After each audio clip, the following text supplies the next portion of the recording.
Ambulanza pronta a partire. L'ultimo paziente Covid in terapia intensiva al Magalini di Villafranca ha lasciato l'ospedale. Dopo 6 settimane il 65enne piemontese è stato trasferito in una struttura sanitaria della sua regione.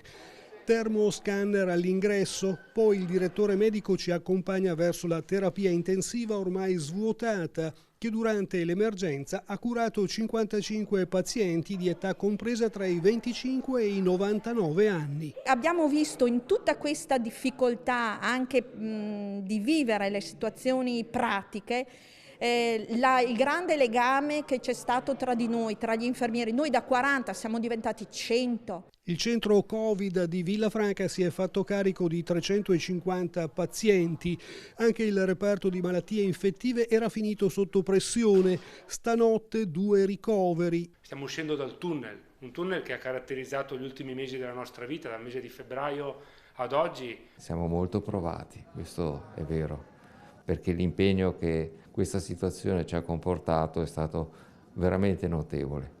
Però adesso vediamo la luce, speriamo che continui così questa luce.